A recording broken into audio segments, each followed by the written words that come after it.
Hello viewers, welcome to Telugu audio stories. మీరు కనుక ఛానల్ని ఫస్ట్ టైం చూస్తున్నట్లయితే ఛానల్ని సబ్స్క్రైబ్ చేయండి, లైక్ చేయండి. అలానే కథపై మీ విలువైన ఒపీనియన్ని కామెంట్ రూపంలో తెలియచేయండి. ఇక కథలోకి వెళ్దామా? వీడియో చూస్తున్నందరూ కింద కనిపిస్తున్న హైప్ ఆప్షన్ యొక్క వీడియోని ఎంకరేజ్ చేయండి. కార్తీక్ ఖుషి మొహాన్ని దోసిట్లోకి తీసుకుని కళ్ళు తుడుస్తూ, మరి ఎందుకు ఏడుస్తున్నావు అని అడుగుతాడు. నుదుటి మీద ముద్దు పెట్టి లాలనగా. ఖుషి ఏడుస్తూ కార్తీక్ ని హగ్ చేసుకుని వెక్కిళ్ళు పెడుతూ, అది నేను మిమ్మల్ని ప్రేమిస్తున్నాను, మీరు ఇప్పుడు మామూలుగా మారిపోండి అని అంటుంది వెక్కిళ్ళ మధ్య. ఖుషి చెప్పింది ఒక్క ముక్క కూడా కార్తీక్ కి అర్థం కాక గట్టిగా ఊపిరి పీల్చుకుని వదిలి ఖుషిని రెండు చేతుల్లోకి తీసుకుని బెడ్ దగ్గరికి తీసుకువెళ్ళి కూర్చొని ఖుషిని వడిలో కూర్చోబెట్టుకొని అలాగే నిద్రలోకి జారుకుంటాడు. నెక్స్ట్ డే మార్నింగ్ బాల్కనీలో నుంచి సూర్యకిరణాలు మొహం మీద పడి కొంచెం అనీసీగా కదులుతూ నిద్ర లేచిన కార్తీక్ వాల్ క్లాక్ వైపు చూసి టైం 7 చూపిస్తూ ఉండడంతో, ఏంటి ఈ టైం వరకు పడుకున్నాను అని అనుకుంటూ చుట్టూ చూసి ఖుషి ఎక్కడ కనిపించకపోవడంతో లేచి ఫ్రెష్ అయ్యి కొంచెం సేపటికి కిందకి వెళ్తాడు.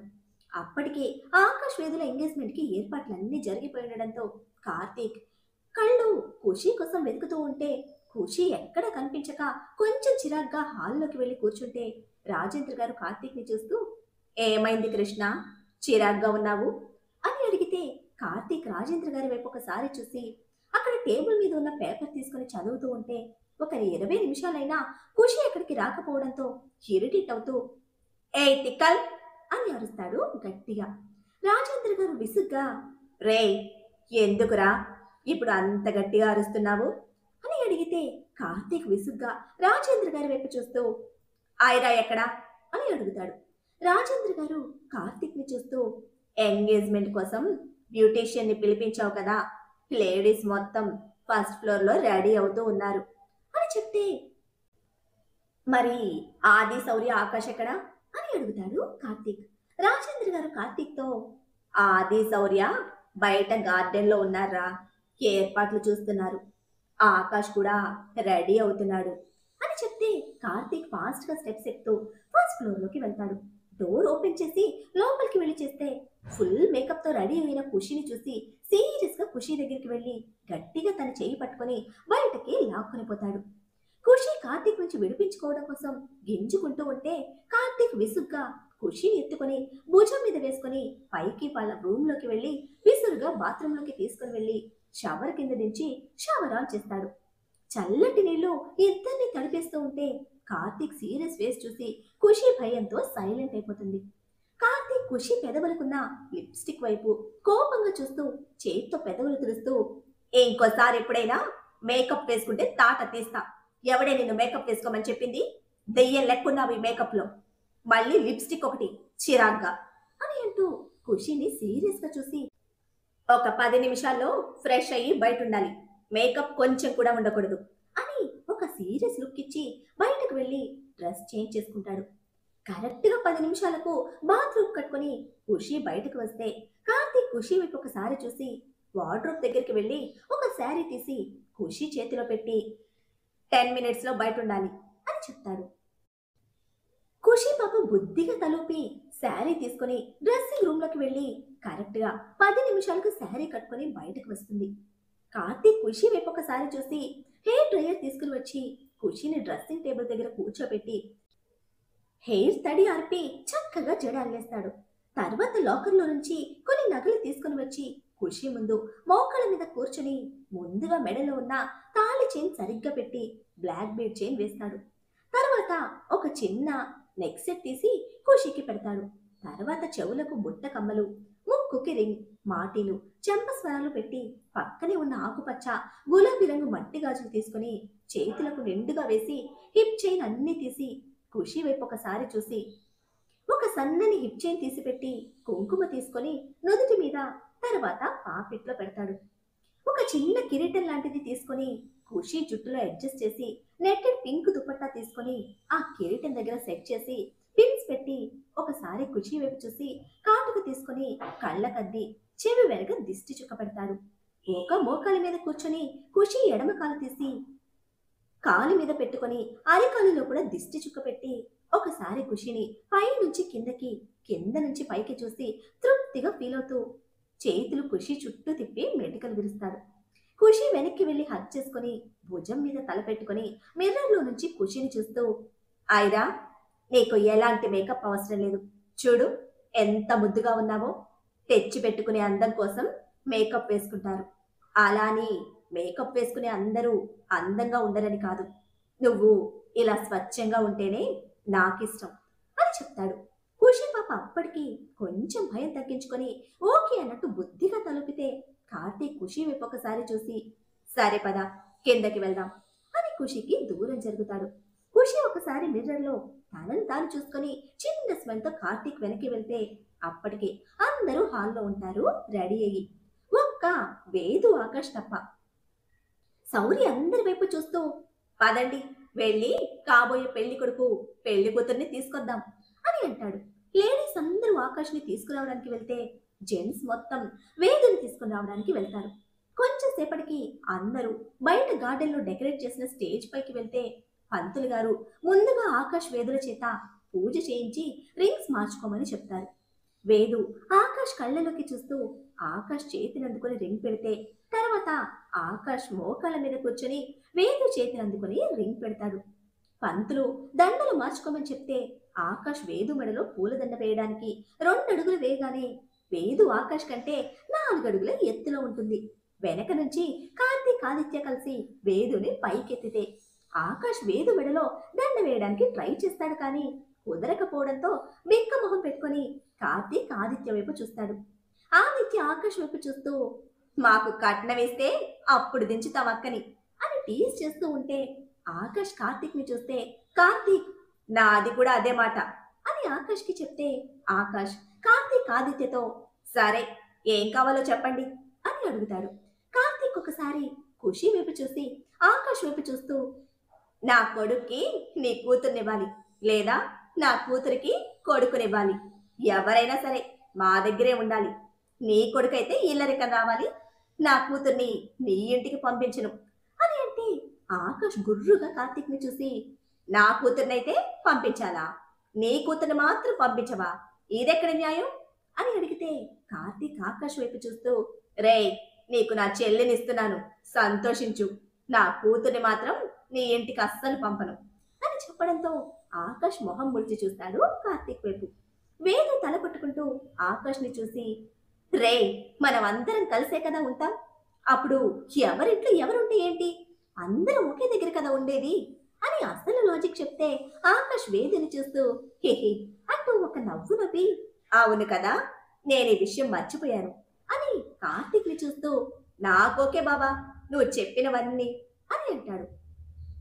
కార్తీక్ ఆకాష్ వైపు చూస్తూ, రే, నీలాంటి మట్టి బుర్రకి నా చెల్లినిస్తూ నేనేం మిస్టేక్ చేయడం లేదు కదా అని అడిగితే ఆకాష్ కార్తీక్ ని చూస్తూ, బావా అని రాగం తీస్తే కార్తీక్ నవ్వుతూ, సర్లే ఏడవకు, నా చెల్లినిస్తానులే అని అనడంతో ఆకాష్ నవ్వుతూ, మరి వేదుని కిందకి దించండి అని అడిగితే ఆదిత్య ఆకాష్ వైపు చూస్తూ, హలో బావగారు, ఇంకా నా డిమాండ్స్ తీర్చలేదు మీరు అని అంటాడు. ఆకాష్ నీరసంగా ఆదిత్య వైపు చూస్తూ, మీకేం కావాలి నా బుల్లి బామ్మర్ది గారు అని అడిగితే ఆదిత్య ఆకాష్ వైపు చూస్తూ, నాకు మన కాలేజ్ ఎండి గారి కూతురు జ్వాలతో పెళ్లి కావాలి. తను నా జూనియర్. మా స్టడీస్ అయిపోయిన తర్వాత నువ్వే వెళ్ళి పెళ్లి గురించి మాట్లాడాలి అని అంటాడు. అంతే, అందరూ షాకే చూస్తారు ఆదిత్య వైపు, ఒక్క కార్తీక్ సౌర్య తప్ప. ఆకాష్ ఆదిత్యతో, రే, ఇప్పుడే లవ్వేంట్రా అని అడిగితే, నేను జ్వాలని ఫస్ట్ టైం నా 10th క్లాస్లో ఉన్నప్పుడు చూశాను. అప్పుడే ఫిక్స్ అయ్యాను తనతోనే నా లైఫ్ అని. దాని వెంటపడి లవ్ యూ అంటూ తిరగడం మనకి సెట్ అవ్వదు. అందుకే మా స్టడీస్ అన్నీ అయ్యాక నువ్వు వెళ్ళి పెళ్లి గురించి మాట్లాడు. అప్పటి వరకు నేను దాన్ని దూరం నుంచి అప్పుడప్పుడు చూసుకుంటూ ఉంటాను అని చెప్తే ఆకాష్ ఒకసారి అందరి వైపు చూస్తూ ఆదిత్యతో, ఈ బంపర్ ఆఫర్ మాకు మాత్రమే ఎందుకో, బావ మాట్లాడతాడు కదా ఈ విషయం అని అడిగితే ఆదిత్య ఆకాష్ని చూస్తూ, నాకు నా మామకి గొడవ అయిందిలే, ఇంకా కాలేజ్కి వెళ్తే రోజు ఏదో ఒక గొడవ ఉంటుంది, కాబట్టి నా కూతుర్ని నీకు ఇవ్వను అని అంటాడు నా మామ.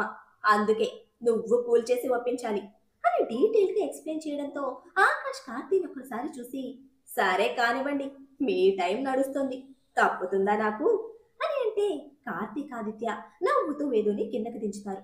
ఆకాష్ రక్షితతో, మరి నీకేం కావాలి రక్షిత అని అడిగితే, రక్షిత ఆకాష్ వైపు చూస్తూ, నాకు ఏం వద్దు సార్, మీరు వేదు సంతోషంగా ఉంటే చాలు అని అంటే, ఆకాష్ నవ్వుతూ, చూడండ్రా, అలా ఉండాలి మా మంచి రక్షిత అని అంటాడు.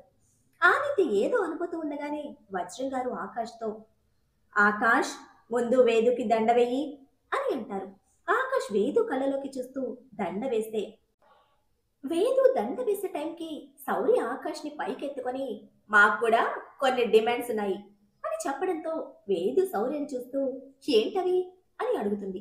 శౌర్య కార్తీక్తో, మీ అన్న మేం చెప్పినట్టు వినాలి అని అంటాడు.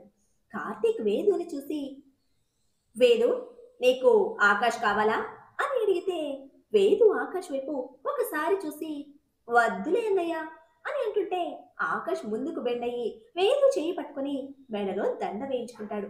శౌర్య ఆకాష్ని వదిలి, ఏడియట్, మన పరువు తీసేసావు కదరా అని మొహం నల్ల వేస్తే, ఆకాష్ శౌర్యని చూస్తూ, నువ్వు ఆగవయ్యా బాబు, వేదు లేకుండా నేనుండలేను అని అంటాడు. అందరూ నవ్వుతూ చూస్తారు ఆకాష్ శౌర్య వైపు. తరువాత అందరూ పాటలు డాన్స్లు అంటూ ఆఫ్టర్నూన్ వరకు ఎంజాయ్ చేస్తారు. ఖుషి కొంచెం డల్ గా ఉండడం చూసి శౌర్య ఖుషి దగ్గరికి వెళ్ళి, ఖుషి, ఏమైందిరా, డల్ గా ఉన్నావు అని అడిగితే, ఖుషి శౌర్యతో, డాడీ వస్తాడు అని చెప్పాడు రావణ్, కానీ డాడీ రాలేదు, ఎందుకు అని అడిగితే, డాడీకి అర్జెంట్ మీటింగ్ ఉండి రాలేకపోయారా అని చెప్తే, కార్తీక్ ఇద్దరు వైపు చూస్తూ, ఐరా, మీ డాడీ ఇంకో 10 నిమిషాల్లో వస్తాడు, కొంచెం పనుండి ఇప్పటి వరకు రాలేదు, ఇప్పుడు లంచ్కి వస్తారు అని చెప్తాడు. శౌర్య సీరియస్ గా కార్తీక్ ని చూస్తాడు, ప్రతాపరావుపై ఇష్టం లేక. చిన్నగా కార్తీక్ కి మాత్రమే వినిపించేలా, నేను రాకుండా చేశాను కదా, ఎప్పుడెలా వస్తాడు అని అడిగితే, కార్తీక్ సైడ్ స్మెల్ తో శౌర్యని చూస్తూ, నువ్వు రాకుండా చేశావు, నేను వచ్చేలా చేశాను అని అంటూ ఖుషి వైపు తిరిగి దుపట్టా తీసి మేలు ముసుగు వేసి, చెప్పింది గుర్తుంది కదా, నువ్వు మీ డాడీతో అస్సలు మాట్లాడకూడదు, ఈ మేలు ముసుగు అస్సలు తీయకూడదు అని అంటాడు. ఖుషి ఒకసారి కార్తీక్ ని చూసి సరే అని తలూపితే, కార్తీక్ చెప్పినట్టు కరెక్ట్ గా 10 minutes కి ఒక కార్ లోపలికి ఎంటర్ అయ్యి అందులో నుంచి ప్రతాప్ దిగుతాడు. మోషన్స్ వల్ల నీరసంగా కనిపిస్తున్న ప్రతాప్ ని చూసి శౌర్య పిడికిలి బిగించి సీరియస్ గా చూస్తాడు కార్తీక్ వైపు. కార్తీక్ అదేం పట్టించుకోకుండా ఆదిత్యతో కబుర్లు చెప్తూ ఉంటే, శౌర్య ఖుషి దగ్గరికి వెళ్ళి, ఖుషి, డాడీ వచ్చాడు, నువ్వు అస్సలు మాట్లాడకు, ఇంకా నీ మేలి ముసుగు కూడా తీయకు, నువ్వు రావణ్ చెప్పినట్టు వినకుండా ఇప్పుడు డాడీతో మాట్లాడితే రావణ్ ఇంకో పెళ్లి ఖచ్చితంగా చేసుకుంటాడు, ఇంకా నీ ఇష్టం అని అంటాడు. అప్పటి వరకు కార్తీక్ చూడకుండా ఒక్కసారైనా ప్రతాప్తో మాట్లాడాలి అనుకున్న ఖుషి ఇప్పుడు శౌర్య కూడా చెప్పడంతో ఆ ఆలోచన వదిలేసి, సరే శౌర్య, నువ్వు చెప్పినట్టే వింటాను అని అంటుంది. ప్రతాప్ లోపలికి రావడంతో శౌర్య కష్టంగా పెదవుల మీదకు స్మైల్ తెచ్చుకొని ప్రతాప్ కి ఎదురు వెళ్ళి, హాయ్ డాడ్, ఎలా ఉన్నారు అని అడుగుతాడు సైడ్ హక్ చేసుకుంటూ.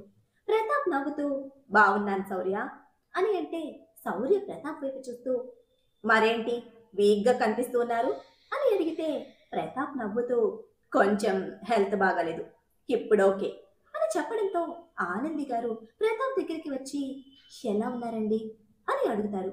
ప్రతాప్ గారు ఆనంది గారి వైపు కొంచెం సీరియస్ గా చూస్తూ శౌర్య దూరం జరగడంతో చిన్నగా ఆనంది గారికి మాత్రమే వినిపించేలా, ఇక్కడికి వచ్చిన తర్వాత మొగుడు ఉన్నాడో చచ్చాడో అని కనీసం ఒక ఫోన్ కూడా చేయలేదు, ఇప్పుడు మాత్రం ఈ కుశల సమాచారాలు ఎందుకు తెలుసుకోవడం అని అంటే, ఆనంది గారు కొంచెం బాధగా ప్రతాప్ వైపు చూస్తారు. శౌర్య ఒకసారి సీరియస్ గా ప్రతాప్ ని చూస్తూ కార్తీక్ దగ్గరికి వెళ్ళి కార్తీక్ తో సీరియస్ గా ఏదో చెప్పబోతూ ఉంటే సరిగ్గా అప్పుడే ప్రతాప్ అక్కడికి రావడంతో సైలెంట్ అయిపోతే, ప్రతాప్ అందరినీ పలకరించి ముసుగులో ఉన్న వేదు, ఖుషి, రక్షిత వైపు చూస్తాడు. కార్తీక్ చిన్న స్మైల్ తో ప్రతాప్ వైపు చూస్తూ వేదుని చూపిస్తూ, నా చెల్లి అని పరిచయం చేసి రక్షితను కూడా చెల్లి అని పరిచయం చేస్తాడు. తర్వాత ఖుషిని దగ్గరికి తీసుకొని, షీఈ్ మిసెస్ అజయ్ కృష్ణ, నా వైఫ్ అని పరిచయం చేయడంతో ప్రతాప్ ఖుషి ఫేస్ ని చూడడానికి ట్రై చేసి ఫేస్ కనిపించకపోయేసరికి కొంచెం అప్సెట్ అయ్యి నమస్తే అని అంటాడు. ఖుషి ముసుగులో నుంచే ప్రతాప్ వైపు చూస్తూ నమస్కారం చేస్తుంది. తర్వాత ప్రతాప్ ఆకాష్ కి వేదుకి కంగ్రాట్స్ చెప్పి విష్ చేస్తాడు. కొంచెం సేపు మాట్లాడుకున్న తర్వాత అందరూ లంచ్ కోసం కూర్చోవడంతో అప్పుడైనా ఖుషి ముసుగు తీస్తే ఫేస్ చూడాలి అని ఖుషి వైపే చూస్తూ ఉంటాడు ప్రతాప్. ఖుషి రక్షిత కలిసి అందరికి వడ్డిస్తారు. కార్తీక్ ఖుషిని పక్కన కూర్చోపెట్టుకుని ముసుగు కొంచెం జరిపి ఖుషికి తినిపిస్తూ తను తింటూ ఉంటే వేదు రక్షిత కూడా కార్తీక్ చెప్పడంతో ముసుగు అలాగే ఉంచుకొని కొంచెం అడ్జస్ట్ చేసుకుని తింటూ ఉంటారు. ఖుషి ఫేస్ కనిపించక అసహనంగా ఫీల్ అవుతూ తింటూ ఉన్న ప్రతాప్ లంచ్ కంప్లీట్ చేయడంతో అందరూ హాల్లో కూర్చుంటారు. ఖుషి కార్తీక్ పక్కన కూర్చొని ముసుగులో నుంచి ప్రతాప్ వైపు చూస్తూ ప్రతాప్ వచ్చిన దగ్గర నుంచి ఖుషి మౌనంగానే ఉండి ప్రతాప్తో మాట్లాడకుండా ఉండేసరికి ఖుషి డల్ అవుతుంది. కార్తీక్ తీసుకుని వచ్చిన దగ్గర నుంచి ప్రతాప్తో అస్సలు మాట్లాడక ఇంకా చూడకపోవడంతో వస్తున్న కన్నీళ్లను కష్టంగా ఆపుకొని అక్కడి నుంచి లేచి పైకి రూమ్లోకి వెళ్తుంది. ప్రతాప్తో మాట్లాడొద్దని సౌర్య కూడా చెప్పడంతో ఖుషి బాధగా అక్కడి నుంచి వెళ్లిపోవడంతో తన ఫీలింగ్స్ అర్థం చేసుకుంటారు కార్తీక్ సౌర్య. ఖుషి ఏడుస్తుందని కార్తీక్కి అర్థమవడంతో కొంచెం బాధగా సారీ ఐరా, నువ్వు బాధపడతావని తెలిసినా తప్పటం లేదు. మేము తెలుసుకోవాల్సిన విషయాలు కొన్నున్నాయి. అవన్నీ తెలుసుకునే వరకు నువ్వు బయటకి రాకూడదు. నేనే కార్తీక్నని మీ డాడీకి తెలియకూడదు. ఐఎమ్ రియల్లీ సారీరా అని అనుకుంటాడు మనసులో. సౌర్య కూడా ఖుషి గురించి బాధపడుతూ ఉంటే ఖుషి పైకి రూమ్లోకి వెళ్ళి మేలి ముసుగు తీసి విసిరి కొట్టి బెడ్ మీద పడుకొని ఏడుస్తూ ఉంటుంది. జొక్కు రావణ్, తిక్క రావణ్, మెంటల్ రావణ్, నన్ను మా డాడీతో కూడా మాట్లాడినివ్వడం లేదు. ఇప్పుడు శౌర్య కూడా అలాగే అంటున్నాడు. డొక్కు శౌర్య, తిక్క శౌర్య అని కార్తీక్ ని శౌర్యని తిట్టుకుంటూ ఏడుస్తూ ఉంటే కొంచెం సేపటికి ప్రతాప్ ఆనంది గారు ఇద్దరు వెళ్ళిపోతారు. శౌర్యని ఒక 4 రోజులు ఉండమని కార్తీక్ చెప్పడంతో ప్రతాప్ శౌర్యని ఉండమని చెప్పి ఆనంది గారిని తీసుకుని వెళ్ళిపోతాడు. కార్తీక్ ఖుషి కోసం పైకి రూమ్లోకి వెళ్తే కార్తీక్ రూమ్లోకి వెళ్లేసరికి ఖుషి బెడ్ మీద పడుకొని ఏడుస్తూ ఉంటుంది. కార్తీక్ బాధగా ఖుషి దగ్గరికి వెళ్లి పక్కనే కూర్చొని ఐరా అని పిలవడంతో ఖుషి పైకి లేచి కార్తీక్ ని చూస్తుంది. అప్పటి వరకు ఏడుస్తుండడంతో మొహం మొత్తం ఎర్రబడితే కార్తీక్ ఖుషి ఫేస్ ని చేతిలోకి తీసుకుని కళ్ళు తుడుస్తూ ఉంటే ఖుషి కార్తీక్ చేతిని విసురుగా నెట్టేసి ఐ హేట్ యు అని బెడ్ దిగి కింద రూమ్లోకి వెళ్ళిపోతుంది.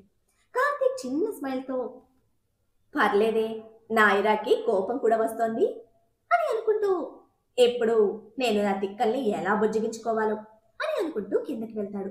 ఒక 10 నిమిషాల తర్వాత చేతులు 2 వెనక్కి పెట్టుకొని ఖుషి రూమ్లోకి వెళ్ళి ఓయ్ తిక్కల్ అని పిలిస్తే వినిపించుకోకుండా అలాగే ఉండిపోతుంది ఖుషి. మరి ఇప్పుడు ఖుషిని కార్తీక్ ఎలా కన్విన్స్ చేస్తాడు? కార్తీక్ చేసిన దానికి ఖుషి కార్తీక్ ని దూరం పెడుతుందా? మన రక్షిత శౌర్యలా లవ్ ట్రాక్ ఎక్కేది ఎప్పుడు? తెలుసుకోవాలంటే నెక్స్ట్ ఎపిసోడ్ ని ఫాలో చేయండి. అలానే ఈ ఎపిసోడ్ ని లైక్ చేయడం మాత్రం మర్చిపోకండి. Bye friends.